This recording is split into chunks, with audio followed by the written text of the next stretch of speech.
Bonjour à tous pour ceux qui nous rejoignent dans cet amphi pour la dernière demi-journée de ce colloque qui elle-même sera séparée en deux parties. Une première qui va nous amener jusqu'à 16h et après une pause, nous terminerons ensuite dans la deuxième moitié de l'après-midi. Donc je suis très heureux aujourd'hui de diriger cette table ronde avec deux intervenants sur le thème du racisme en actes. Nous avons eu avec Jean-Pierre Chrétien tout à l'heure un exposé marquant sur le racisme en pensée. Nous avons eu bien sûr à travers les rescapés et les témoins ce matin et hier également évidemment des témoignages sur ce que au fond le racisme dans la société rwandaise leur avait fait. Maintenant, nous allons davantage basculer pour cet après-midi vers les sciences sociales,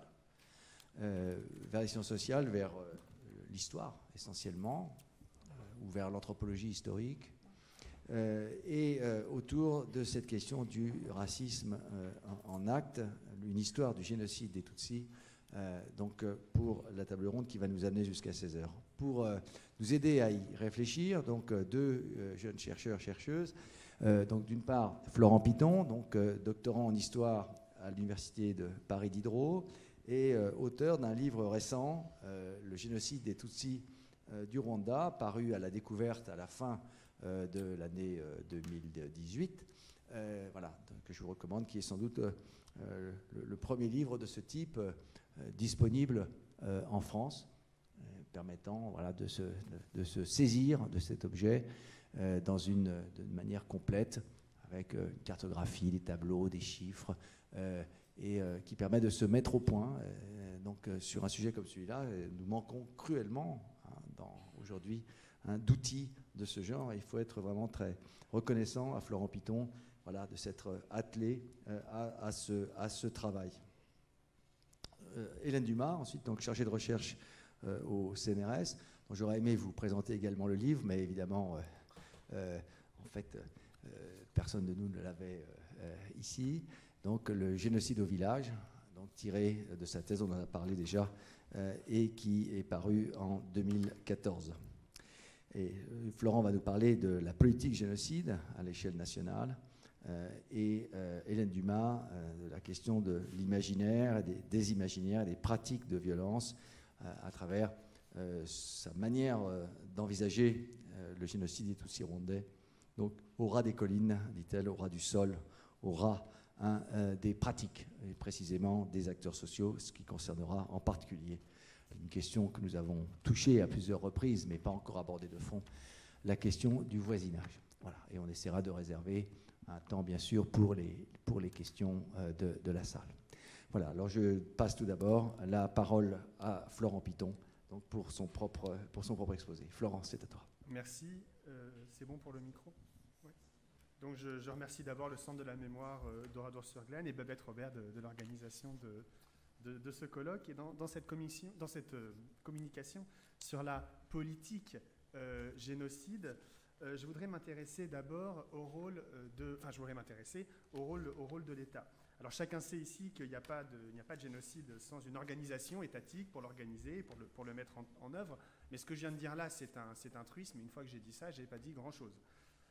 Toute la question, c'est de savoir comment les acteurs et les outils de l'État sont mobilisés au concret avant et pendant le génocide. Et pour ce faire, dans la communication que je vais faire, je vais m'atteler à évoquer un élément particulier qui a été évoqué à plusieurs reprises, que sont les cartes d'identité. L'identification et le fichage des individus, c'est l'un des attributs essentiels de ce que les sciences politiques ont appelé l'état documentaire. Et cet état documentaire, il était particulièrement développé au Rwanda, singulièrement autour de cette question ethnique. Alors Jean-Pierre Chrétien en a parlé mieux que je ne le ferai tout à l'heure. Donc il a évoqué la racialisation de la société.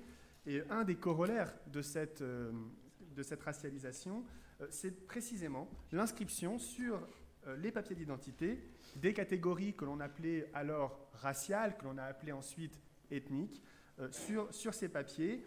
Alors, dans les années 30, très progressivement et non pas à une date précise en réalité.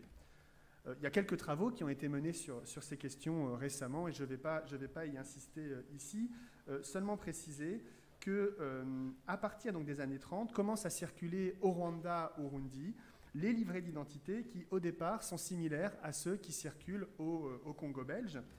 Et sur la 4e page intérieure gauche, alors ce n'est pas cette précision qui est la plus importante de ces livrets d'identité, l'une des rubriques, qui était intitulée la rubrique Origine, mentionnait divers éléments que j'énumère très rapidement. La peuplade, j'utilise les termes qui figuraient sur ces papiers, bien évidemment. La peuplade, alors ici, il s'agissait de mentionner Munyarwanda ou Murundi.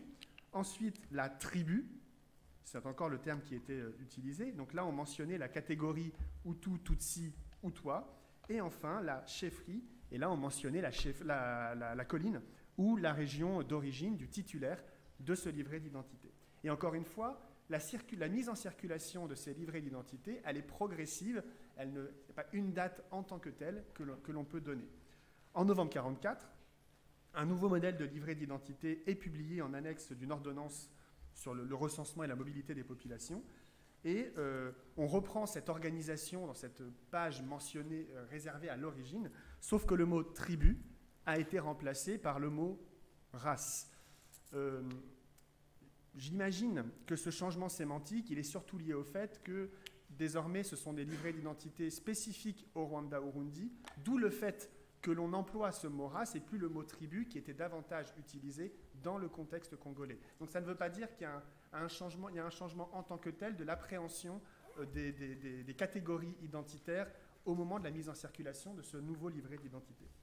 Alors après l'indépendance en 1962, l'usage de ce qu'on n'appelle plus livret d'identité mais carte d'identité est généralisé.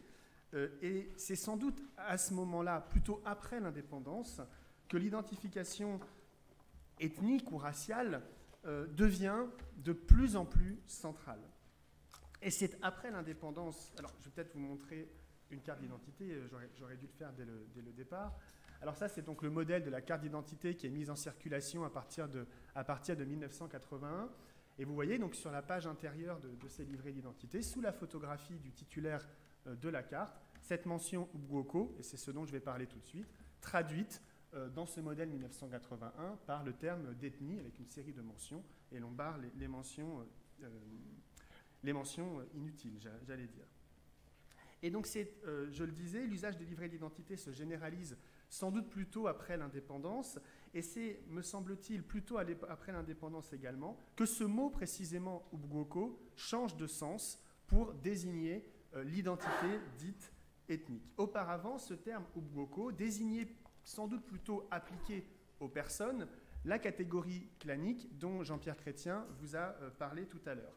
Et pour illustrer cela, je voudrais partir d'une série de registres de naissance entre les années 60 et les années 1980, et j'expliquerai pourquoi je fais ça tout de suite après.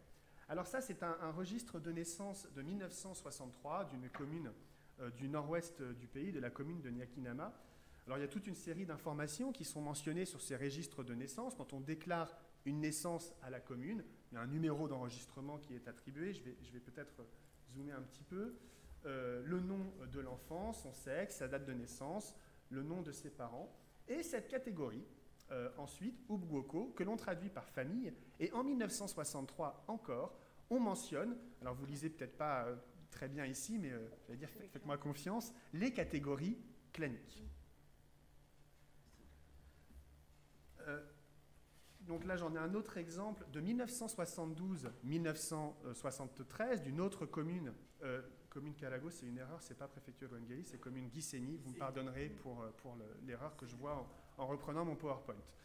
J'ai oublié de changer en faisant la légende. Donc, on retrouve cette catégorie Ubwoko et à nouveau les mentions claniques. Et je passe ensuite dans cette même commune de Kalago à un registre de naissance de l'année qui court des années 1976 à 1978. Et vous voyez, alors là, il n'y a pas la traduction en Kinyarwanda. Alors, je ne sais pas, c'est une hypothèse, mais je pense que c'est un vieux registre de naissance qui devait rester dans j'allais dire les archives, c'est pas le terme le plus adéquat, de la commune, datant plutôt d'avant l'indépendance et qu'on remobilise parce que c'est ce qu'on a sans doute sous la main. Et vous voyez ici que la catégorie, dans la même colonne auparavant, donc famille, le terme famille a été barré, et désormais, pour être remplacé par le mot ethnie, et désormais ce que l'on inscrit, c'est la catégorie Hutu. Pourquoi il n'y a que des Hutus ici? Parce qu'on est dans une région où il y a la répartition, c'est toujours compliqué ces histoires de répartition statistique, mais la part des Hutus est plus importante qu'ailleurs. Mais je dis cela avec d'infinie prudence ici. Alors, qu'est-ce que ça vous montre cela?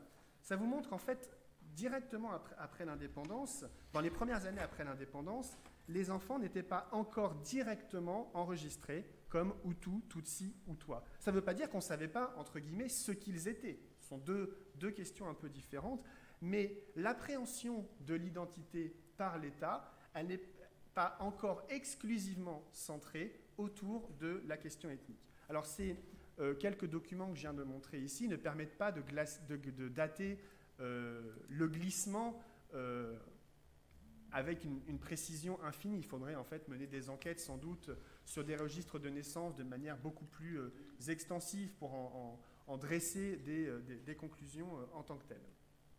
Ce qui m'a semblé intéressant, et je terminerai là-dessus sur ce premier aspect, donc ça c'est des fiches d'enregistrement des naissances, donc qui cette fois sont exclusivement en Kinyarwanda, qui sont toutes datées de l'année 1971. Et ce qui me paraît intéressant sur celui-ci, je le montre très rapidement, c'est que l'on voit, donc c'est la 13e catégorie, je ne sais pas si vous voyez correctement, Ubwoko du père et Ubwoko de la mère. Alors dans cette première fiche, on voit que c'est toujours, donc là c'est Abasinga, si je lis bien, et Abarira pour la mère.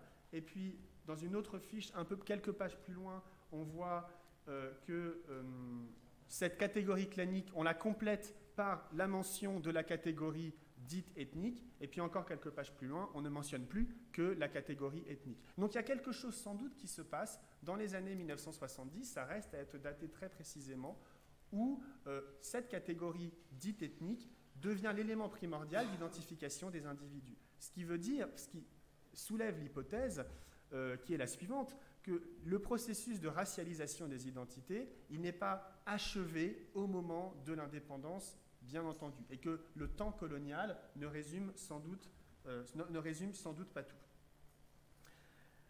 Donc la vie des individus dans l'État rwandais après les indépendances, elle est enserrée, et c'est classique, c'est pas spécifique à l'État rwandais, la vie des individus enserrée dans des pratiques documentaires qui sont mises en œuvre donc par l'État à l'échelon communal. Dans les années 70 et 80, la production documentaire sur la composition de la population devient, là encore ce que je dis ici, ça relève surtout de l'hypothèse, ça devient une obsession. On le voit par exemple par le fait que les statistiques démographiques dans les archives communales, dans les rapports administratifs, occupent un nombre de pages de plus en plus important. Dans les années 70 également, je passe là-dessus pour gagner un peu de temps, ça c'est quelque chose d'assez connu, les bulletins d'accroissement démographique qui sont transmis chaque mois par les bourgmestres se mettent à mentionner l'ethnie des individus, ce qui n'était pas nécessairement le cas avant le milieu des années 70. Ça, on peut le voir très bien dans les archives. On a des bulletins d'accroissement démographique du début des années 70 où on ne mentionne pas nécessairement les catégories Hutu, Tutsi et Hutois, et ça devient systématique progressivement dans les années 1970. Je vais essayer d'accélérer pour ne pas être trop long. Alors ces statistiques démographiques étaient, semble-t-il, ça a été démontré par une chercheuse notamment, étaient, semble-t-il, manipulées de façon à diminuer la proportion des Tutsis, et ce faisant, diminuer la part qui leur était due dans la politique que l'on appelait politique d'équilibre, qui en réalité est une politique de quotas. Je n'ai pas le temps d'insister, mais c'est un élément extrêmement important dans l'État rwandais après l'indépendance, et qui se met en place là encore progressivement, et cette politique de quotas, elle a elle aussi une histoire.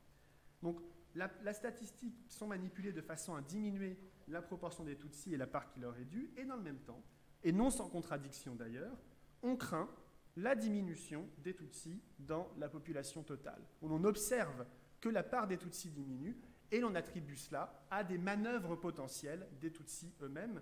Je cite ici un rapport du ministère de l'Intérieur de l'année 1981.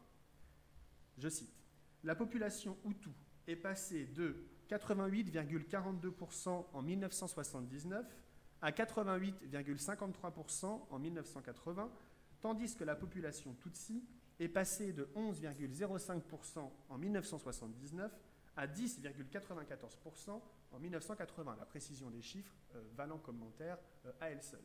Je poursuis. Le rythme de croissance de la population Tutsi semble régresser en 1980. L'on pourrait se demander pourquoi la population Tutsi diminue d'année en année. Et c'est là que ça devient sans doute le plus intéressant.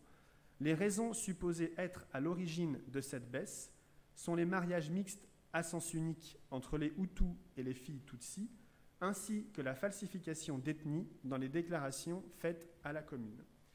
Les enfants issus de ces mariages, selon la loi en vigueur sur le recensement, sont recensés sur la fiche de leur père si le mariage est légitime et appartient à la même ethnie. Ça veut dire que l'enfant d'un homme Hutu avec une femme Tutsi est recensé comme Hutu. Quant à la falsification d'ethnie, il est constaté que beaucoup de Tutsis, croyant mieux sauvegarder leurs intérêts, changent d'ethnie. Alors en quelques lignes, vous avez résumé ici des accusations qui sont très régulièrement formulées à l'endroit des Tutsis, qui tenteraient de se dissimuler de manière insidieuse et qui usent pour ce faire de deux techniques privilégiées. D'abord le recours à leurs femmes, et là il y a tout l'imaginaire des femmes Tutsis réputées séductrices, aguicheuses, et ces couples mixtes donneraient naissance, pardon pour l'analogie de l'expression, à des Hutus de papier, et puis de l'autre côté, les falsifications ethniques, autre outil d'infiltration de manière insidieuse. Et de fait, dès l'indépendance, on craint que les outils administratifs qui sont mis en œuvre pour identifier et repérer les individus soient détournés et falsifiés par les Tutsis. Donc, ce que j'essaye de dire ici, c'est que le rôle de l'État est extrêmement important dans l'identification des Tutsis, mais en même temps qu'il y a une forme d'incertitude face au pouvoir de l'État pour bien identifier les Tutsis. Et ces deux logiques, elles sont conjointes en permanence.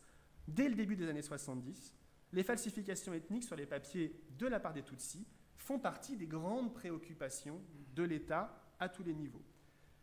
On dit souvent que la prise de pouvoir de Juvénal à Biarimana en 1973 se traduit par une amélioration de la situation des Tutsis. C'est vrai qu'il n'y a plus guère de pogroms. Pardon, je ne sais pas ce que j'ai fait. Dans les années 1970. Néanmoins, je voudrais vous citer ici un document que d'autres ont cité par ailleurs, je pense à Jean-Paul Quimonio, qui est le procès-verbal d'une réunion de fin juillet 1973, à peu près 3 semaines après la prise de pouvoir de Juvénal à Biarimana. Une réunion organisée par le ministre de l'Intérieur, le nouveau ministre de l'Intérieur et les nouveaux préfets. Et à 2 reprises, dans les conseils, dans les instructions qui sont données à ces préfets, il est fait référence à ces falsifications d'identité et à la corruption des autorités locales qui seraient bien trop rapidement prêtes à trafiquer contre rétribution l'ethnie des Tutsis. Je cite, « À Boutaré, pour sauvegarder l'équilibre social, les bourgmestres ne changeront point les identités des personnes. Toutes les ethnies sont considérées sur un même pied d'égalité. » Qu'est-ce que ça veut dire ici ? Ça fait référence à la théorie du peuple majoritaire, en réalité. La phrase n'est peut-être pas très explicite quand on n'a pas le contexte intellectuel et idéologique de cette époque. Je continue à citer le document. À Gikongolo, là aussi, pleuvent des brusquois, on pourrait dire ça par pratique de corruption, et la falsification des identités est de rigueur. Le préfet est invité à contrecarrer ces manœuvres impénitentes. Autre document, en 1978, le ministre de l'Éducation nationale écrit un courrier à l'ensemble des directeurs d'établissements secondaires du pays pour les inviter à contrôler davantage l'identité de leurs élèves. Je crois qu'Émilienne a évoqué hier la question de l'école et c'en est un des éléments. Je cite cette lettre. « J'ai l'honneur de vous informer que depuis fort longtemps, il se constate des anomalies graves d'identification des élèves qui terminent l'école primaire. Nombreux sont les élèves qui possèdent 2 identités dissemblables. Alors il y a plusieurs choses qui sont ensuite énumérées. Après des ajournements successifs en 6e année primaire sans réussir l'examen d'admission, certains élèves se permettent sans vergogne de changer leur nom et ceux de leurs parents pour faire croire qu'ils sont autres que les tripleurs ou quadrupleurs connus. Alors ça ne fait pas référence à la question ethnique ici, c'est une autre question. Je poursuis. Plus grave encore, tel élève qui était Tutsi l'année précédente devient Hutu l'année suivante sans aucun rectificatif de la part des responsables communaux.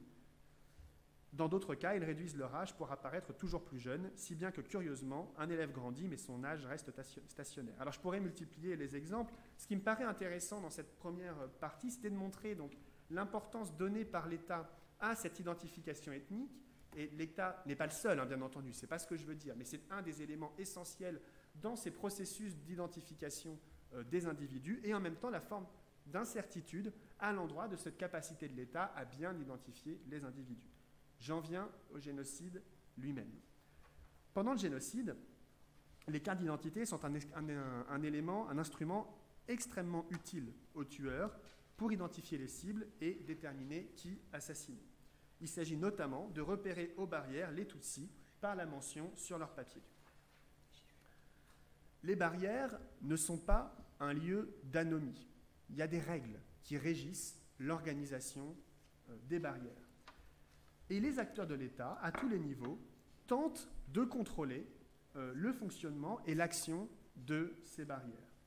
Et l'absence d'anomie sur les barrières, elle se lit par exemple dans les instructions qui sont données à propos des documents d'identification qui doivent être contrôlés aux barrières. Il y a donc une forme de bureaucratie des papiers qui est mise au service de l'entreprise génocidaire orchestrée par le gouvernement intérimaire, par l'armée et par les relais locaux. Le 10 mai, par exemple, sur Radio Rwanda, Tarsis Renzao, qui est préfet de la ville de Kigali, liste, je le cite, les pièces requises à la barrière et qui sont prévues par la loi. Et donc il cite la carte d'identité, les laissez-passer fournis par les autorités préfectorales ou communales quand un individu ou un véhicule se déplace en dehors de sa préfecture et de sa commune, les ordres de mission également pour les agents de l'État.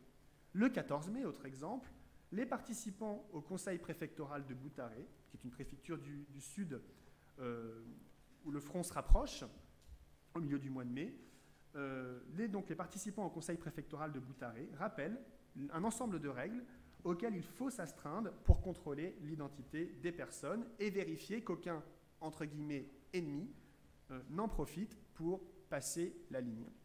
Je cite le compte-rendu de ce conseil préfectoral de Boutaré.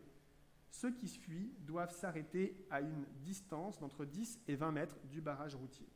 Ceux qui contrôlent les pièces d'identité doivent appeler 5 à 10 personnes pour vérifier leur carte d'identité et faire le contrôle de tous les objets qu'ils emportent dans leur fuite.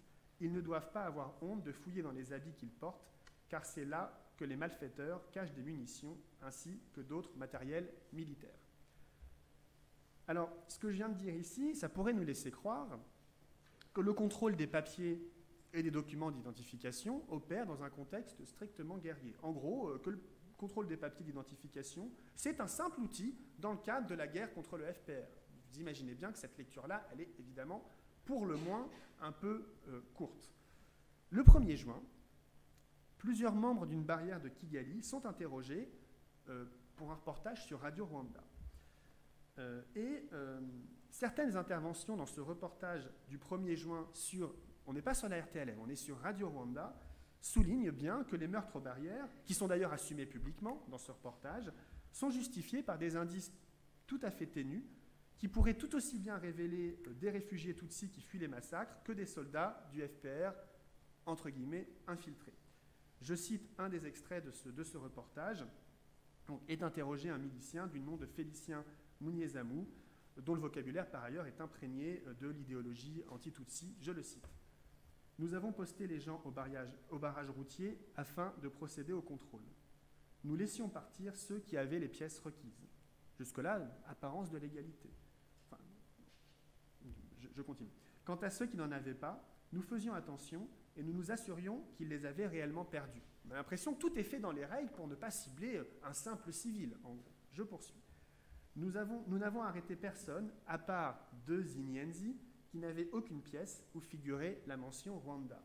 Ils prétendaient qu'ils les avaient perdus, mais la preuve qu'ils étaient des Inyenzi, et c'est la preuve précisément qui m'intéresse ici, c'est que chacun portait 4 pantalons, 3 chemises et un manteau, et il était clair que ça faisait longtemps qu'ils ne se lavaient pas. En gros, ce qui détermine qu'on est face à un soldat du FPR, c'est qu'il porte plusieurs couches de vêtements et qu'il ne semble pas laver. Donc, ce que je veux dire ici, c'est que l'indice est extrêmement faible. Donc, confiance, là encore, dans la capacité de l'État à identifier les Tutsis. Et pourtant, la dialectique que j'évoquais tout à l'heure, entre d'un côté le rôle de l'État dans l'identification et de l'autre côté l'incertitude documentaire, cette dialectique, on la retrouve aussi pendant le génocide. Pendant le génocide, en effet, aux yeux des organisateurs du génocide lui-même, la carte d'identité ethnique est un outil fragile et qui dénote donc cette même incertitude documentaire. À partir du mois de mai, quand on relit les transcripts de Radio Rwanda et de la RTLM, les craintes d'une infiltration ennemie sont décuplées. Et c'est à ce moment-là que se multiplient les rumeurs sur les stratagèmes qui seraient mis en œuvre par les soldats du FPR et avec eux de tous les Tutsis. On rappelle à l'envi l'habileté des Inkotani et de leurs complices à ruser, à mentir, à se déguiser pour envahir et submerger le pays et le peuple nécessairement pensés comme Hutus. Le 16 mai, toujours sur Radio Rwanda, le journaliste Hyacinthe Bichamumpaka lit un communiqué du ministère de la Défense qui évoque, je le cite, « les stratagèmes de déguisement de l'ennemi pour vous prendre au dépourvu ». Alors il cite le port de tenue de miliciens Imneramwe, le port de tenue des militaires des forces armées rwandaises, le port de tenue de la Croix-Rouge également. Je vais essayer d'accélérer pour ne pas être trop long. Le mi-juin, le préfet de la ville de Kigali, que j'ai déjà évoqué tout à l'heure, Tarsis Renzao, fait état d'une autre rumeur selon laquelle les Inyenzi tenteraient, ceux qu'il appelle les Inyenzi, hein, je mets des guillemets, je devrais le préciser à chaque fois, pardonnez-moi, donc les, entre guillemets, Inyenzi, tenteraient d'infiltrer les lignes des forces gouvernementales et utiliseraient pour ce faire des cartes d'identité avec un signe distinctif qui leur permettrait de se reconnaître entre eux. Je le cite. « Je voudrais informer les membres de la population qu'il y a une nouvelle méthode dont les Inyenzi usent pour se camoufler. Ils envoient des espions dans les zones qu'ils ne contrôlent pas. Ils utilisent souvent des Hutus ou d'autres personnes munies de cartes d'identité portant la mention ethnique Hutu, car ils savent que des personnes étiquetées comme telles ne rencontrent pas de problèmes lors des contrôles. » Ce qui veut dire en sous-texte que ceux qui portent des cartes d'identité qui ne sont pas Hutus, Tutsis, rencontrent eux des problèmes. Je continue. Pour que ces espions ne rencontrent pas des difficultés à leur retour de mission, ils ont convenu d'un signe qui nous a été révélé par un de leurs espions que nous avons capturé. Il nous a indiqué qu'à l'aide de ciseaux, ils font une petite marque en forme de V sur les bords supérieurs et inférieurs de la carte d'identité. Pour éviter que la carte ne se déchire autour de la marque en forme de V, ils l'entourent d'un papier collant en plastique. Quand la personne atteint leur zone et qu'elle présente la carte portant ces deux marques en V, ils savent que cette personne est un des leurs, car c'est un signe convenu entre eux. Ils ont peut-être d'autres signes, mais en ce qui concerne les cartes d'identité, c'est celui-là que nous avons découvert. Donc la carte d'identité, qui au départ est conçue comme un outil garant de la sécurité, entre guillemets, de la préservation de la nation Hutu, pourrait se retourner contre les Hutus eux-mêmes. Autre accusation, relayée cette fois par Hassan Ngeze, rédacteur en chef de Kangura, le journal dont parlait Jean-Pierre Chrétien tout à l'heure. Le 12 juin, sur Radio Rwanda, il affirme que dans ces zones conquises, le FPR inscrirait la mention FPR sur le verso des photographies des cartes d'identité des habitants, leur faisant courir le risque, en cas de fuite, d'être pris pour des complices, entre guillemets, et ainsi d'être tués par ceux-là même qui lutteraient contre le Front patriotique rwandais. Mi-mai également, sur la RTLM, cette fois, on explique que dans les régions de l'Est qui sont désormais sous le contrôle du FPR, les, je recite, Inyenzi, sélectionneraient pour les exécuter non seulement les intellectuels et les membres des Imneramwe, mais également tout Hutu, en se basant pour ce faire sur les cartes d'identité. Cette accusation elle me paraît intéressante parce que depuis 1994, la rhétorique négationniste, elle s'appuie sur cette idée selon laquelle les massacres des Tutsis auraient été redoublés par des massacres tout aussi systématiques des Hutus par le FPR. Et ce discours, il est fondé sur un principe d'inversion systématique. Et précisément, ce principe d'inversion systématique, il opère aussi dans ce domaine de la carte d'identité. Alors la carte d'identité, elle est insuffisante, c'est ce qu'on observe en lisant ces transcripts, elle est insuffisante, elle est incertaine, elle peut même devenir dangereuse. Et donc il faudrait la redoubler par d'autres outils de vérification. Le 16 mai 1994, par exemple, lors du conseil préfectoral de sécurité de Boutaré, le colonel Mouvouni, commandant de l'école des sous-officiers et chargé des opérations de sécurité dans la région, conseille, je le cite, « En plus de la carte d'identité, vous devez fouiller sérieusement, demander à l'intéressé d'où il vient, pour tester s'il connaît le Rwanda. » Dans son agenda encore, la ministre de la Famille et de la Promotion féminine, Pauline Nyiramasuko, note encore, dans ses notes du Conseil des ministres du 17 mai, lors du contrôle, vérifier la carte d'identité et chercher un signe de distinction éventuel du FPR. On entend également, fin juin, sur la RTLM, cette phrase d'Ananine Nkurunziza, je le cite, « Même à vue d'œil, vous reconnaîtrez généralement les Inyenzi parce qu'ils ont une apparence, un regard et une démarche qui leur sont particuliers. » En gros, il y a deux... J'accélère. Il y a deux éléments qui sont deux autres outils de vérification qui me paraissent intéressants. Là, je donne juste quelques pistes et il faudrait d'autres sources pour enrichir ce dernier élément de mon intervention. Il y a deux outils qui sont mobilisés pour pallier les insuffisances de la carte d'identité. C'est l'interconnaissance sociale et les prétendues caractéristiques physiques spécifiques des Tutsis. Je cite ici un autre journaliste de la RTLM le 4 juin. Il faut leur trouver ces 100 000 jeunes dans les plus brefs délais, là il parle de l'autodéfense civile, qui doivent se mobiliser en même temps pour exterminer tous les Inkotani, surtout que ce qui nous aidera à les exterminer est qu'ils sont d'une même race. L'on peut identifier alors quelqu'un par sa taille et son visage, il suffit simplement de regarder sur son nez et de le briser. Donc on retrouve cette même dialectique, ou rôle de la carte d'identité pendant le génocide, mais forme d'incertitude, et donc nécessité de redoubler cette utilisation des cartes d'identité par d'autres outils de vérification. Est-ce que ça signifie que l'État est considéré, et ce sera ma conclusion, comme défaillant pendant le génocide? En réalité, pas du tout. Lorsque les outils de l'État documentaire deviennent inopérants, c'est aussi à l'État que l'on fait encore appel pour pallier les défaillances. Et on demande notamment aux agents de l'État de participer à la reconnaissance sociale des individus. François Carrera, qui est sous-préfet de Kigali rural, explique par exemple qu'en cas de doute sur l'identité d'individus, il faut, je le cite, demander les noms de leur bourgmestre, de leurs conseillers, le nom de la localité où ils arrivent, ainsi que leur destination. Et donc, l'apparence de l'égalité et l'apparence le rôle de l'État est préservé tout au long du génocide. Donc ce développement sur les cartes d'identité, il me paraît être un moyen d'illustrer le rôle de l'État dans le génocide des Tutsis, un rôle central, puisque ce sont précisément les outils de l'État qui sont mis au service de l'extermination, mais ce rôle de l'État n'est pas strictement linéaire, mécaniste.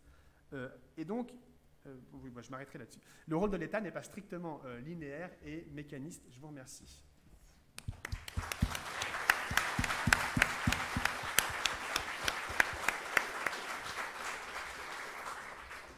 Merci beaucoup à Florent Piton pour cet exposé précis et d'un grand intérêt documentaire, qui permet effectivement de dépasser les généralités qui ne sont pas nécessairement fausses d'ailleurs sur les cartes d'identité, mais qui n'est pas suffisamment précise pour sans doute beaucoup d'entre nous ici, en tout cas pour moi en particulier.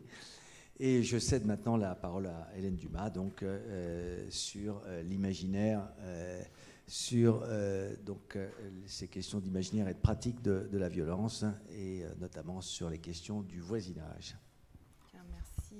Merci Stéphane.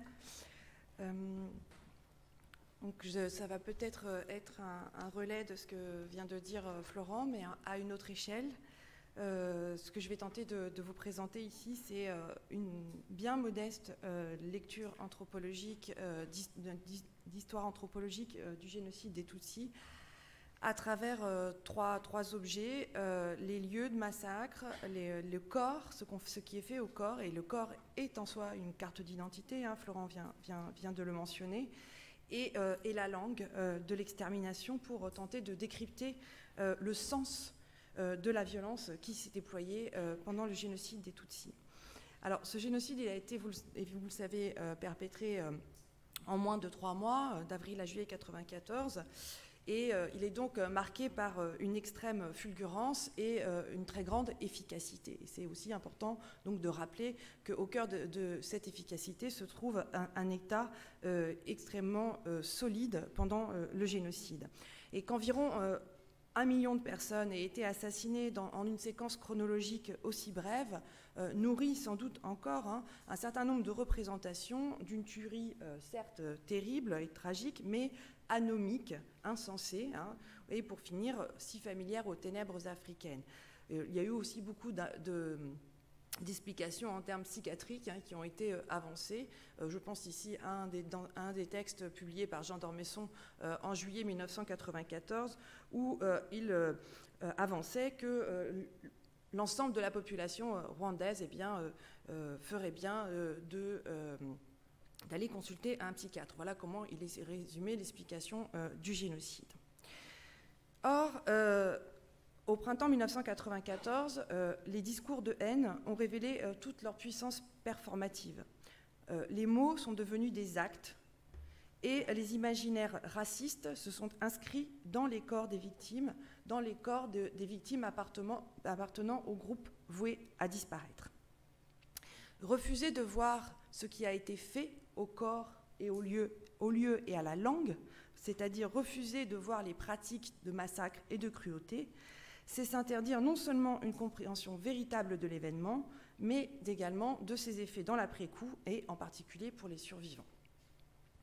Ces derniers, tout comme les disparus, ne furent pas les victimes d'une violence anomique, dépourvue de logique, dépourvue de sens.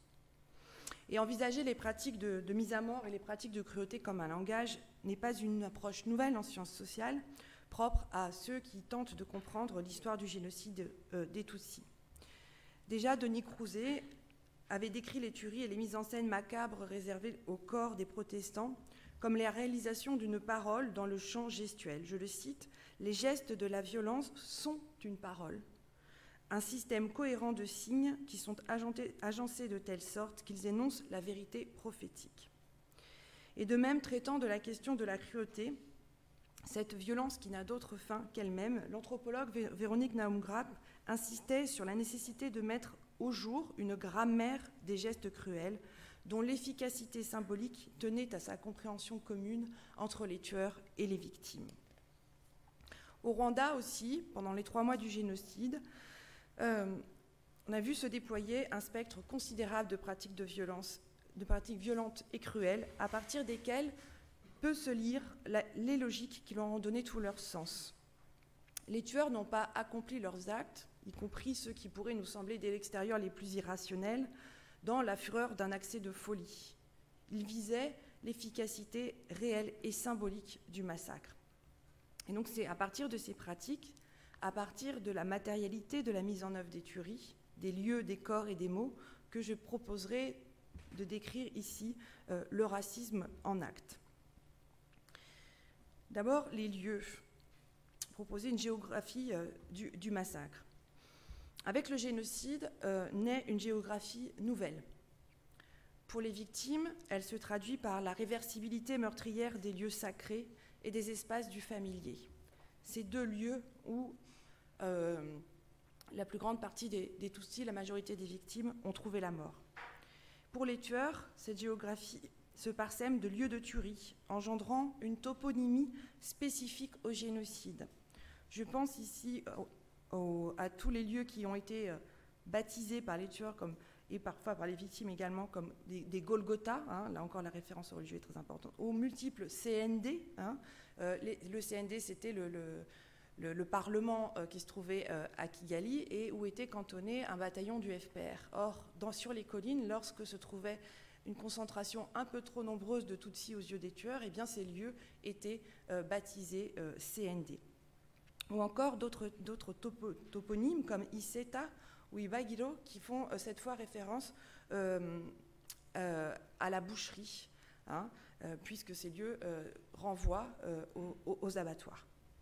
Donc je vais dire un mot du religieux et sans empiéter sur le propos de Timothée tout à l'heure pour décrire quelques scènes. Alors il manque encore une anthropologie religieuse fine pour décrire le sens proprement religieux des massacres qui ont été perpétrés dans les églises. Il faut savoir que les églises sont le deuxième lieu de massacre le plus important après les collines et qu'on est au sein d'une population qui, en 1994, est à 90% chrétienne et à près de 70% catholique. Et ce sont donc des catholiques qui ont tué d'autres catholiques dans les lieux de culte et dans les régions où les protestants, je pense en particulier aux adventistes, étaient majoritaires. Là aussi, ce sont des pasteurs qui ont encouragé au massacre d'autres pasteurs tutsis dans des chapelles adventistes. Et là, je pense en particulier au cas de Mugonero, où le massacre a eu lieu le 16 avril 1994, le jour du sabbat pour les adventistes. Donc au cœur des tueries, évidemment, on retrouve la complicité et la participation active du clergé, comme nous le montrera tout à l'heure Timothée Brunet. Et si une violence donc aussi radicale s'est déployée au sein des lieux de culte, les objets du culte furent également la cible des tueurs qui ne pouvaient, en s'attaquant à cette statuaire, ignorer la dimension proprement iconoclaste de leurs gestes. Ainsi, les statues du Christ ou de la Vierge, dont la physionomie était censée attester leur filiation tutsi, puisque les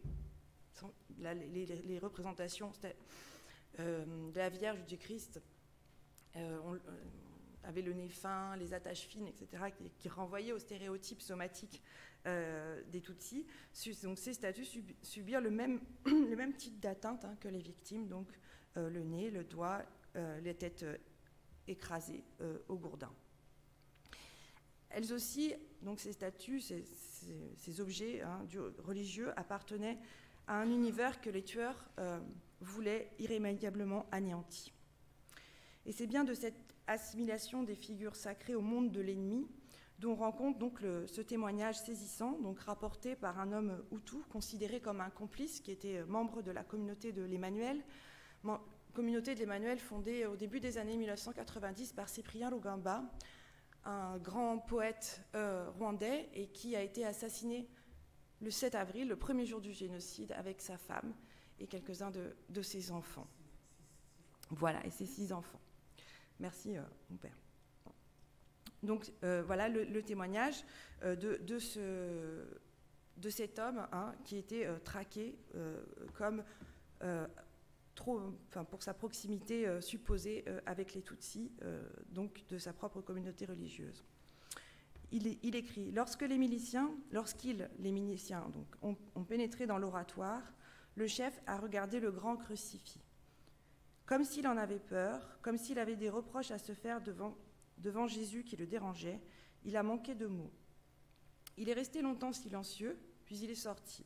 Au moment de partir, il s'est tourné vers moi. Tu dis que tu n'es pas un complice alors que tu pries Jésus qui est Tutsi. » Voilà. Donc, il resterait évidemment encore à comprendre toute une série d'autres gestes comme l'éventration des tabernacles, l'incendie des ciboires et des calices, la souillure des linges d'autel ou la décapitation de statuettes de la crèche qui ont été observées dans beaucoup de lieux sacrés. Voilà, de tels actes, dont l'inventaire dressé ici est bien trop sommaire, sont indissociables d'un ensemble de discours exprimés dans la propagande extrémiste, on l'a vu, mais qu'il faudrait pouvoir répertorier dans d'autres lieux d'expression, comme les prêches, la rumeur ou les discussions de cabaret, et qui renvoient tous les Tutsis du côté de la bestialité diabolique.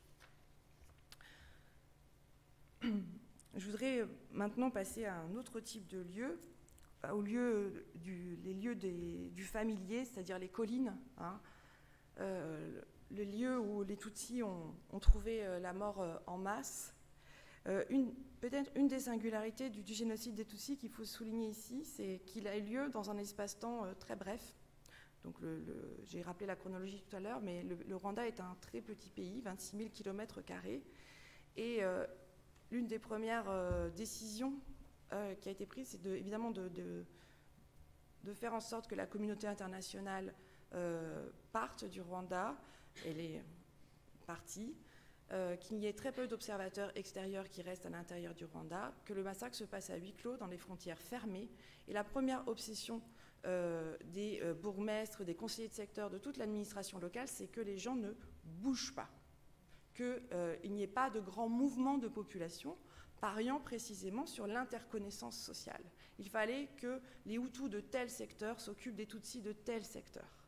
Donc il n'y a pas eu de déportation lointaine. Voilà, c'est vraiment un massacre à huis clos, c'est très important. Et donc les Tutsis sont morts sur les lieux de leur vie d'avant, hein, chez eux, dans leurs collines. Donc parfois, je vous l'ai dit tout à l'heure, les maisons des Tutsis, surtout celles qui appartiennent à des familles qui jouissent d'une certaine notabilité, se transforment en autant de CND, donc autant de Conseil national du développement, qui est le Parlement. Voilà. Donc, le regroupement des Tutsis dans ces habitations pour tenter de s'y protéger est interprété par les tueurs comme une forme de complot, hein, qui assimile donc ces réunions de protection des familles comme un complot des complices du FPR visant à les exterminer. La guerre donc, et les imaginaires d'autodéfense et les imaginaires d'autodéfense qu'elle produit transforment l'espace du voisinage quotidien en un univers de menaces, parsemé de multiples foyers potentiels d'attaques, d'autant plus sournoises qu'elle gît dans le sein même de la familiarité des collines. Et les CND donc, deviennent aussi des lieux de tuerie, l'autodéfense justifiant alors les mises à mort dans ces maisons, dans les fosses septiques tout particulièrement. Et l'espace domestique se meut en un lieu de mort, et la pratique récurrente qui consiste à tuer puis à jeter les corps dans les latrines revêt une charge symbolique impossible à occulter, derrière le seul avantage, entre guillemets, pragmatique, hein, du fait de se débarrasser les corps. Il s'agit aussi de souiller ces corps, de souiller les victimes, de les ravaler au rang d'excréments. Les logiques d'autodéfense donc, sont perceptibles dans ces toponyomies guerrières, et elles sont une traduction tangible des imaginaires de menaces obsidionales qui sont distillées par les discours publics, les conversations de cabaret et la rumeur depuis le début de la guerre avec le FPR en octobre 1990. Ennemis irréductibles, les Tutsis sont aussi exclus de l'humanité par un processus d'animalisation dont vient témoigner cette fois la toponymie liée à la boucherie avec le terme Iseta ou Iwagiro. Donc ces deux termes renvoient donc à l'endroit où on abat le bétail.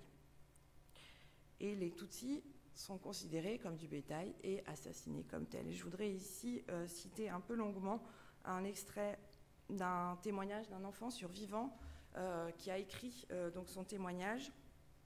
Et voilà comment il perçoit cette animalisation. Voilà ce que raconte ce jeune garçon. Alors, j'ai rencontré Cécile Ramoué qui conduisait cette femme. Donc, cette femme, c'est Vérène, qui est une de ses voisines, qui conduisait cette femme comme du bétail. Et celui que j'ai pu reconnaître, c'est un garçon qui s'appelait Murozi. Il était un mauvais méchant. Donc, c'est la traduction littérale de Umugome Mupi. Il faisait peur. Ils avaient coupé Vérène et la peau de son visage était arrachée et pendait. Ils l'avaient beaucoup et sévèrement coupée. Ils l'ont amenée à l'endroit où on grillait la viande, chez Pierre, à Gachoubi. Avant le génocide, on y grillait la viande de chèvre, mais pendant le génocide, on appelait cet endroit l'abattoir des Tutsis. À mon avis, je confirme que c'était vraiment l'abattoir des Tutsis. C'était là qu'ils se partageaient les vaches des Tutsis. Et ils grillaient des cœurs de Tutsis parce qu'ils disaient qu'ils trouvaient les cœurs des Tutsis délicieux. Moi, je me suis cachée. Ils sont passés et ils l'ont conduite, donc toujours cette femme.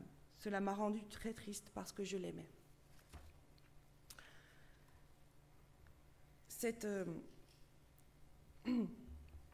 Donc, un deuxième témoignage d'enfant qui révèle la manière dont l'inscription des massacres dans la familiarité des liens sociaux et affectifs est dévoilée, cette fois, de manière plus saillante encore, peut-être, lorsque sont évoqués les actes de sauvetage, on en a parlé ce matin, hein, c'est Hutus qui ont, par de petits gestes de secours ou bien des actes de sauvetage de plus grande envergure, ils sont venus, ont refusé hein, de se plier à la logique génocidaire. Et donc je voudrais vous citer ici, pour vous montrer aussi comment est évoquée cette réversibilité meurtrière des liens de voisinage. Un extrait évidemment d'une petite fille qui était âgée de 7 ans en 1994, donc toujours dans ces mêmes sources de cahiers d'enfants, et qui tente de survivre dans le charnier de l'église de Nyaruguyé, donc qui se situe au sud-est du pays, à la frontière avec la Tanzanie. Voilà ce qu'elle dit donc de cet homme qui leur a porté secours.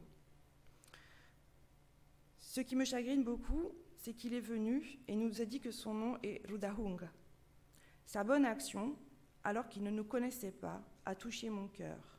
Mais ceux qui nous connaissaient, avec lesquels nous voisinions, eux, ce sont eux qui ont tué nos familles, alors que nous n'avions aucun problème avec eux. Ce dont je me souviens, après le premier jour, quand ils sont venus tuer les gens à la paroisse de Nyaruguyé, le deuxième jour, l'Igitero, donc Igitero c'est le groupe de tueurs, ils sont arrivés et Gachumbitsi, qui était le bourgmestre de Rusumo, donc où se trouve la paroisse de Nyaruguyé, a dit « Jetez beaucoup de piment, faites-en de la farine et jetez-la sur ces Tutsinyensi. » Quand ils ont jeté cette farine de piment, ils ont entendu les gens tousser et les ont tués. Ça, c'était après le premier jour du massacre. Tuer les gens n'était pas un problème pour eux. Tuer les Tutsis, c'était comme tuer les petits serpents. Laissez-moi reprendre où je m'étais arrêtée. Cet homme, Rudahunga, nous a laissés là, après leur avoir apporté un peu de jus, et il est parti. Voilà. Donc, comment sont évoqués aussi, vous voyez, c'est celui qu'elle ne connaît pas qui porte secours, tandis que ceux avec lesquels elle a toujours vécu ont participé au massacre de sa famille. Voilà. Je voudrais maintenant évoquer la langue du génocide, la manière dont le génocide a marqué la langue. Donc, souvent, on présente comme exemple, pour illustrer l'animalisation des Tutsis, le terme Inyenzi, qui signifie littéralement cafard, mais qui renvoie de manière beaucoup plus marquée au contexte guerrier, puisque les Inyenzi, c'était aussi les soldats du FPR, donc ce terme est, on va dire, renvoie à deux imaginaires, l'imaginaire animalisant et aussi l'imaginaire guerrier, donc il faut essayer de le saisir dans son contexte. Dans la langue, ce qui apparaît de manière très évidente d'abord, c'est l'univers synégétique. Puisque les discours et les pratiques aussi sont ponctués de références à la chasse. Les victimes sont des animaux à chasser et les tueurs des chasseurs, et ils le sont véritablement, puisque dans beaucoup de témoignages de victimes, il est raconté qu'ils font usage de chiens de chasse pour aller les débusquer dans les brousses ou dans les champs de sorgho où ils ont trouvé un refuge précaire. Et les termes propres à la chasse, c'est-à-dire en particulier ceux qui désignent les armes, sont très souvent repris dans la description des massacres, que ce soit les arcs, les flèches, les gourdins. Imhiri, c'était des gourdins qui servaient à la chasse, ou les chiens hinozo, c'est des chiens avec des petits grelots, parce qu'il y a une tradition longue de chasse au Rwanda. Voilà. Et de la même manière, donc, il y a le champ sémantique de la chasse, le champ sémantique du bétail, puisque souvent le verbe gushorera est employé qui désigne en fait le fait de mener un troupeau quelque part, et gushorera est souvent employé lorsque les victimes sont déplacées d'un endroit à l'autre pour aller être assassinées. Il y aurait beaucoup d'autres choses à dire sur la langue, mais j'ai vu que je n'avais pas beaucoup de temps, donc je vais essayer de finir par la manière dont le racisme s'est inscrit également dans les corps des victimes, et comment la cruauté devient une manière de fabriquer de la différence là où il n'y en a pas. Puisque, on l'a dit, les Rwandais parlent la même langue, partagent le même système de croyances religieuses, etc. Donc il n'y a pas de différence objective pour reconnaître un Hutu d'un Tutsi. Donc les corps sont voilà, le proche devient ennemi, hein, donc ce proche, ce voisin avec lequel on a toujours vécu, devient ennemi par la manipulation que les tueurs font de son corps, par la souffrance qu'ils lui infligent. Le corps ennemi est presque fabriqué par la cruauté. Ainsi, lorsque j'ai travaillé à Shyorongi pour ma thèse, ai-je entendu le récit selon lequel les tueurs appelaient les enfants, Hutus, à venir regarder le cœur d'une Tutsi, celui d'une jeune femme qu'ils venaient d'assassiner, comme si ce cœur était différent. Et José Kagabo lui-même rapporte donc dans un article de 1995 un exemple identique de dévoilement de l'intérieur du corps pour exposer cette différence invisible. Cette fois, les tueurs exhibent le cerveau d'une jeune étudiante en médecine, exhortant les badauds à venir voir le cerveau d'une fille Tutsi. Les fantasmes raciaux sur la sexualité des victimes Tutsi encouragent le dévoilement de leur intimité aux yeux de tous. Ministres, bourgmestres, miliciens ou voisins, les cas abondent où les violeurs furent encouragés à goûter le sexe des femmes Tutsi. On pense par exemple ici au cas de Jean-Paul Akaïssou, hein, le premier condamné par le TPIR, qui était le bourgmestre de la commune de Taba et qui a exhorté les miliciens à violer les femmes de sa commune en leur disant « Ne me dites plus jamais quel goût a une femme Tutsi ».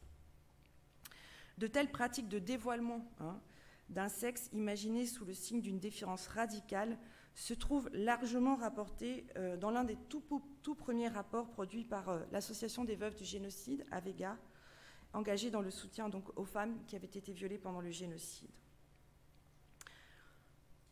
Après avoir, donc c'était dans un rapport de 1999 où il était avancé que près de 60% des viols avaient été commis en public. Après avoir subi un viol, une victime raconte de quelle manière ses violeurs lui maintinrent les jambes écartées, en hélant les passants et les exhortant à venir et à voir à quoi ressemble l'intérieur d'une femme Tutsi. Comme si, encore une fois, cette différence, il fallait la montrer, et en la montrant, cela prouvait à soi-même et la prouvait aux autres. Et la question des violences sexuelles constitue sans doute l'un des marqueurs les plus forts de l'inscription des imaginaires racistes dans les corps, et ici dans les corps des femmes. Et c'est d'ailleurs à ce titre, je l'ai dit tout à l'heure, que cette pratique du viol systématique a été reconnue comme un instrument du génocide lui-même, donc lors du jugement d'Akaïssou. Et les descriptions qui sont rapportées par les victimes rendent compte de cette volonté d'exhiber les spécificités somatiques supposées des femmes Tutsi. Les juges ont porté une attention aiguë à ces manipulations de la nudité des femmes, comme l'illustre donc l'extrait de ce jugement, du jugement de Jean-Paul Akaïssou du 2 septembre 1998, le premier jugement du tribunal pénal international pour le Rwanda et le premier jugement rendu pour génocide par une cour pénale internationale. Je cite. Dans le cadre de la propagande lancée pour mobiliser les Hutus contre les Tutsis, les femmes Tutsis ont fait l'objet d'une utilisation sexuelle. En effet, il a par exemple été rapporté à la Chambre que, avant d'être violée et tuée, Alexia, qui était l'épouse du professeur Nereye, et ses deux nièces ont été forcées par les Interahamwe à se déshabiller et ont reçu l'ordre de courir et de faire des exercices afin d'exhiber des cuisses de femmes Tutsis. L'Interahamwe qui a violé Alexia a dit en la jetant par terre et en montant sur elle « Voyons quel effet le vagin d'une femme Tutsi fait ».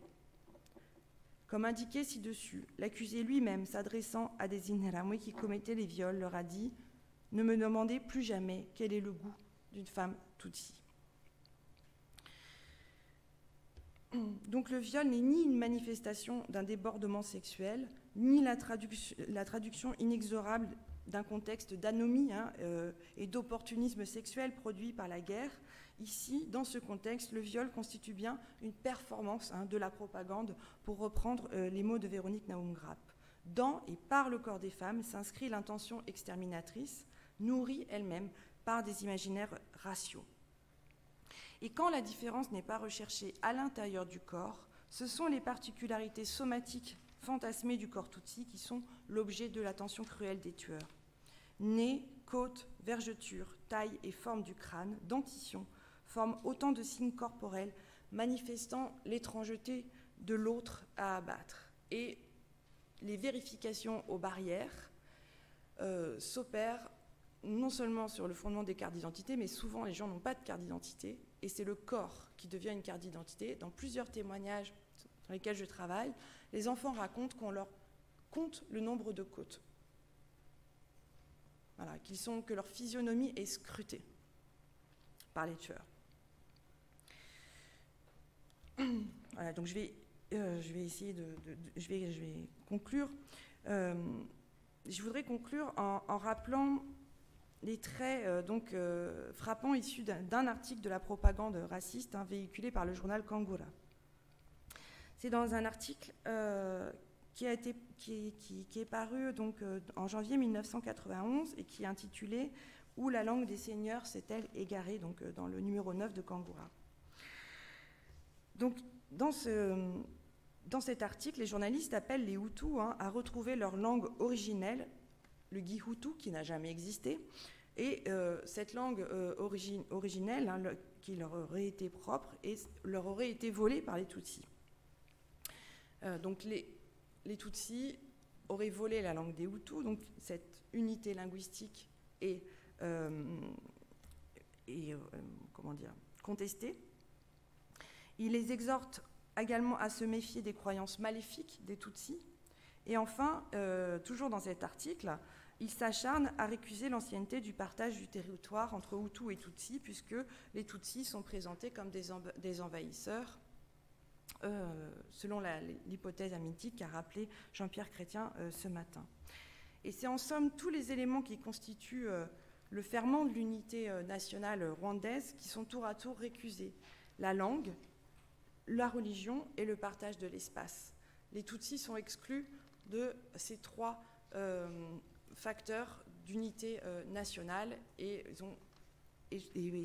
voilà de quelle manière, en fait, par la propagande et par les pratiques, la propagande permet aussi de comprendre les pratiques génocides telles qu'elles ont été perpétrées en 1994. Évidemment, c'est très difficile de se confronter à la cruauté qui a été déployée pendant le génocide des Tutsis. Néanmoins, elle est un élément central du génocide et il faut y prêter attention pour ne pas renvoyer cet événement du côté de la psychiatrie collective ou de la barbarie prétendument innée des Africains. Voilà, je vous remercie pour votre attention et j'espère que je n'ai pas été trop longue.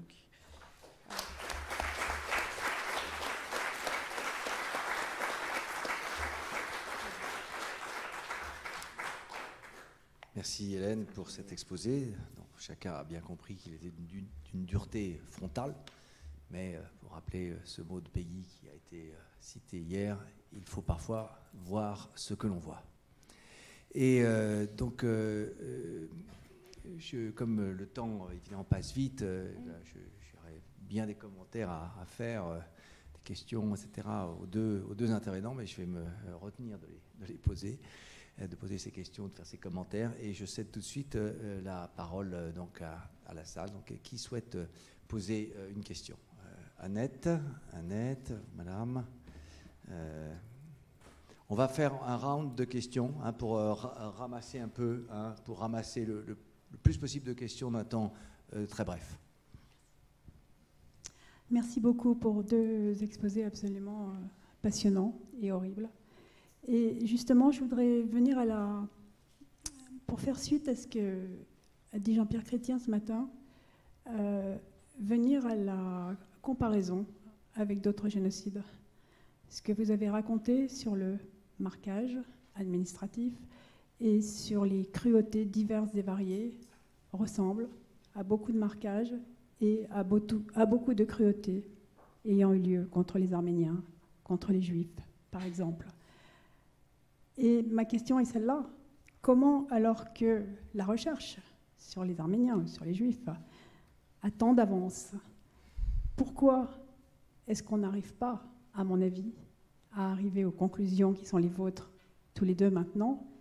Et pourquoi est-ce que on continue à dire qu'il s'agit de massacres interethniques, pour reprendre la vulgarité des négateurs du génocide. Merci Annette, grande question. Madame, qui ici, voilà. Voilà, il y avait une question ici.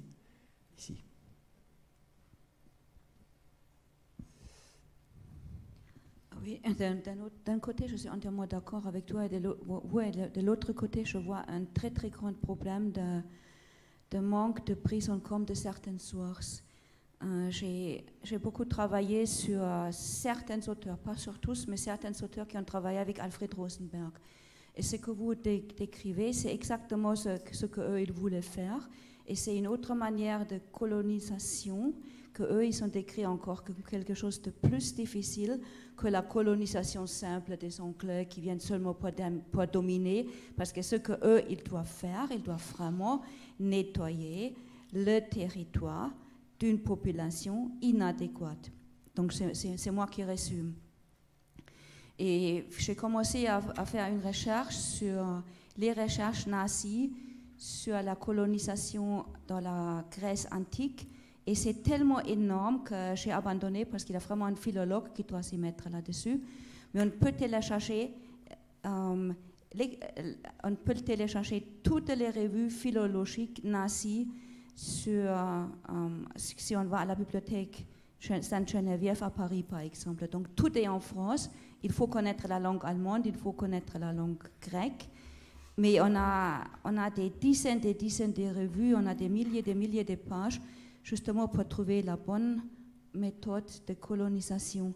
Et le deuxième point, c'est, je suis aussi d'accord que ce n'est pas un phénomène pathologique, mais ce n'est pas un phénomène très normal non plus. On a une analyse très subtile d'Adorno et de Horkheimer de la mimésis. Et là, ça colle exactement sur ce que vous avez dit, parce que si la mimésis s'applique à l'ennemi, plus l'autre m'est proche, plus il est haineux. Par contre, c'est un fragment, et il faut maintenant prendre ce fragment, c'est dans la dialectique des Lumières, le chapitre sur l'animal et l'homme. Déjà, il faut bien l'étudier, et la traduction française est malheureusement pas très réussie. Et ensuite, il faut voir comment ils font leur argumentation, parce que ce n'est pas une maladie, et ce n'est pas non plus la normalité humaine. Donc il y a quelque chose qui se passe, qui dépasse l'homme, mais il n'y a pas quelque chose qui le verse dans une maladie, c'est vraiment un crime. Et moi, j'étais vraiment très contente de tout ce qu'on a entendu ce matin sur la notion de justice. Je pense que c'est là où il faut commencer à regarder. Et ensuite... Est-ce que vous avez une question, madame? On ne peut pas malheureusement développer trop. Oui, c'est justement ces trous de recherche. Je crains un peu, il faut compléter. C'est certain. Est-ce qu'il y a d'autres questions? Monsieur, ici, derrière vous. Merci, Hélène. Je voulais demander si c'était possible de prolonger la réflexion qui est très intéressante sur la violence sur les femmes, et surtout cette fois-ci sur à Nyamata, surtout à l'église de Nyamata. Pour moi, ça m'avait beaucoup frappé lorsque j'avais visité le site, et ce que vous savez quelque part, quoi, j'aimerais vous entendre là-dessus par rapport à l'histoire de Nyamata au niveau de l'église. Merci. On va peut-être les réponses. Okay. Bon, je vais peut-être vous répondre, monsieur. Je pense que oui, vous faites référence à cette femme qui avait été laissée empaler à l'église de Nyamata, qui est maintenant enterrée seule dans la crypte creusée par les rescapés eux-mêmes dans l'église mémoriale de Nyamata. Je crois que la volonté qui préside au fait qu'elle soit seule et identifiable dans ce cercueil, c'est qu'elle était comme une victime symbole, enfin c'est un peu bizarre de dire les choses comme ça, mais du viol et de la barbarie, des tortures sexuelles qu'avaient subi les femmes. Et c'est pour ça qu'elle est, je pense, un peu à part, cette femme. Alors peut-être qu'aujourd'hui, quand on visite Nyamata, je ne sais pas si les précisions sont apportées sur ce cercueil que l'on voit seul au milieu des ossements qui ne se trouvent pas dans les autres fosses communes. Et comme le site est en réaménagement, je ne sais pas si elle va rester là, mais en tout cas, c'était devenu vraiment voilà, le symbole du sort terrible qui avait été réservé aux femmes Tutsis pendant le génocide. Alors, pour répondre à la question d'Annette, je ne sais pas si c'est possible. En fait, c'est impossible de répondre à cette question, hélas. Il faudrait qu'on soit plus nombreux, qu'on publie plus de livres, qu'il y ait plus de gens qui s'intéressent à la question, qu'il y ait une masse critique de chercheurs ou de personnes qui s'intéressent au génocide des Tutsis en allant au Rwanda, en y résidant longtemps, pour que la recherche se nourrisse d'autres questionnements et qu'on gagne enfin la bataille culturelle qui fasse qu'on n'entende plus jamais parler de génocide rwandais, mais de génocide des Tutsis du Rwanda. Voilà, c'est vraiment une question très bonne d'ailleurs que tu poses, à quel point le transfert culturel d'un savoir d'un génocide vers d'autres ne se fait pas. Pourquoi cette étanchéité est si épaisse à franchir? C'est une question, je pense, évidemment capitale. Elle concerne non seulement les opinions publiques, les gens informés, mais aussi les chercheurs, mais aussi, peut-être surtout les chercheurs. D'accord, on est d'accord.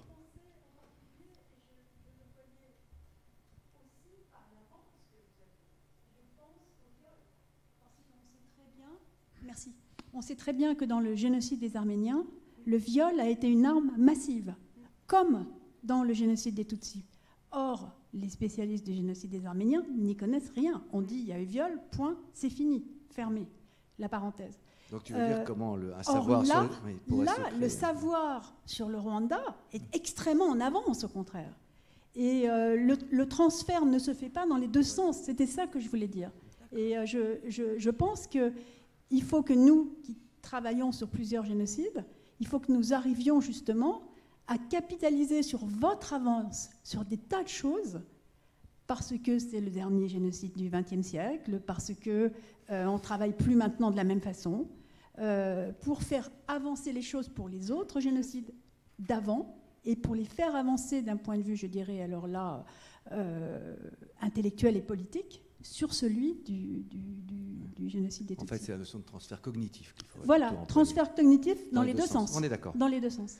Alors, il y avait encore la question de Madame, et Florent, tu voulais aussi peut-être répondre à certains aspects. Non, j'ai pas grand-chose à rajouter, mais sur ce que j'avais noté. Pourquoi on continue à dire que ce sont des massacres interethniques, mais c'est aussi ce que disait Jean-Pierre Chrétien tout à l'heure. Dès lors que l'on parle de l'Afrique, il est possible d'avoir toute une série de discours que l'on n'aurait pas dans d'autres contextes. Et je prends juste un exemple très récent.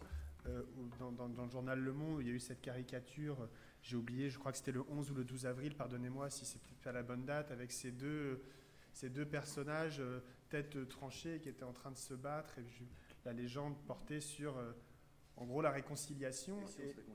Et si on se réconciliait, voilà.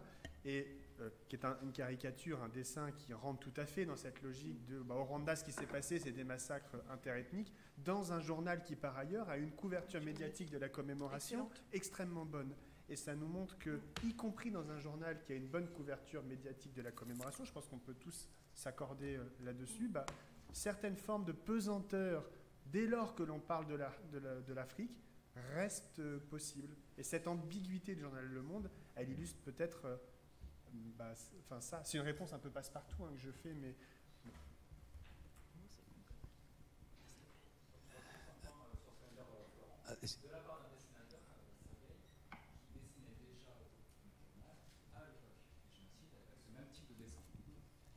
Pardon, j'avais fini. C'est très clair. C'est pas une question, c'est une précision. D'accord.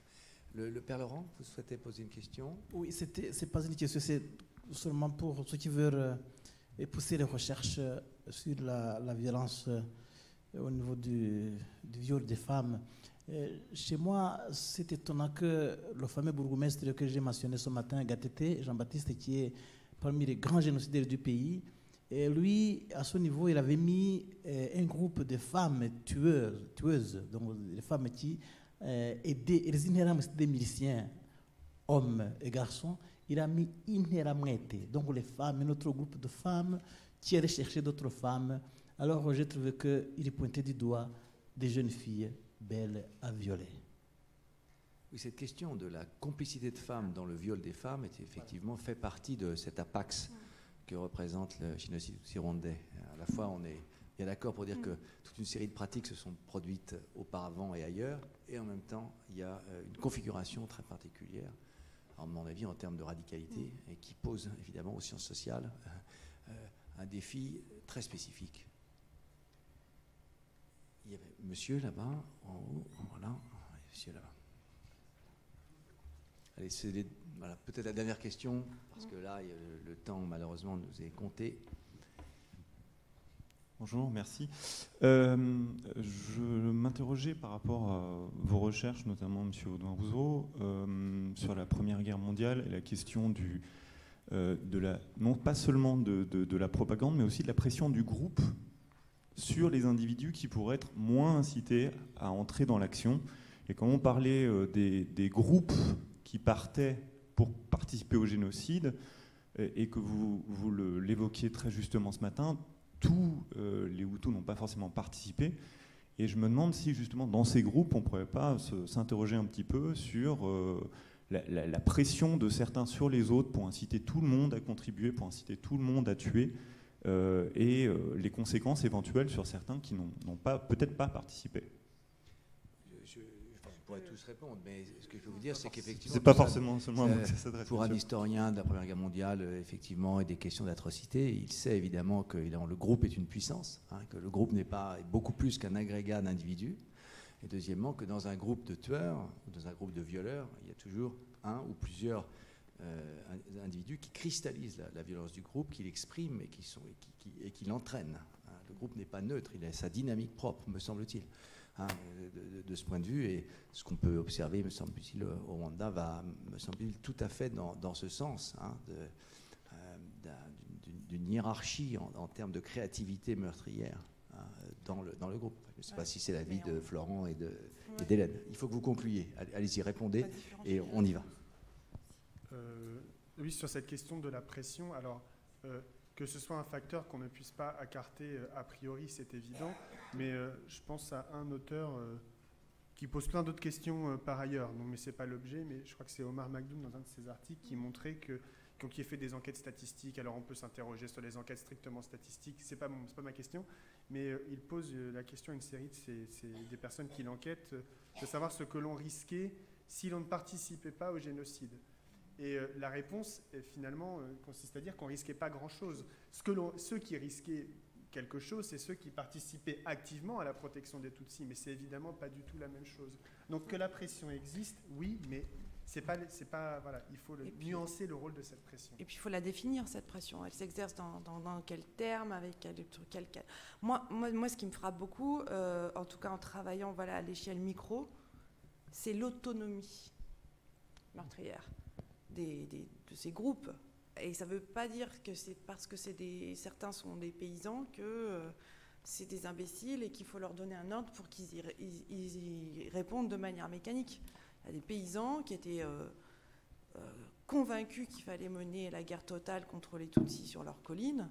Et le statut, ce que je veux dire, c'est que le statut socio-économique n'a pas forcément à voir avec la place qu'un certain nombre de personnes ont pu prendre au sein des Eviteros, des groupes de tueurs et de l'organisation du génocide, même si à chaque fois, en tout cas sur la région sur laquelle je travaille, et là encore il y a des différences régionales, mais dans l'Est par exemple, dans l'ancienne province de Kibungo, il y avait beaucoup de miliciens Imbonerakure, dans la plupart des communes, des bourgmestres, comme Jean-Baptiste Gatete, qui était à Byumba, mais bon, c'était une commune limitrophe, qui étaient convaincus par l'idéologie extrémiste. Donc quand il y a une coalescence comme ça des miliciens, des autorités locales, civiles et militaires, et voilà, une population qui aussi est prête à répondre à ces ordres, bah, le génocide, il s'est fait en 10 jours.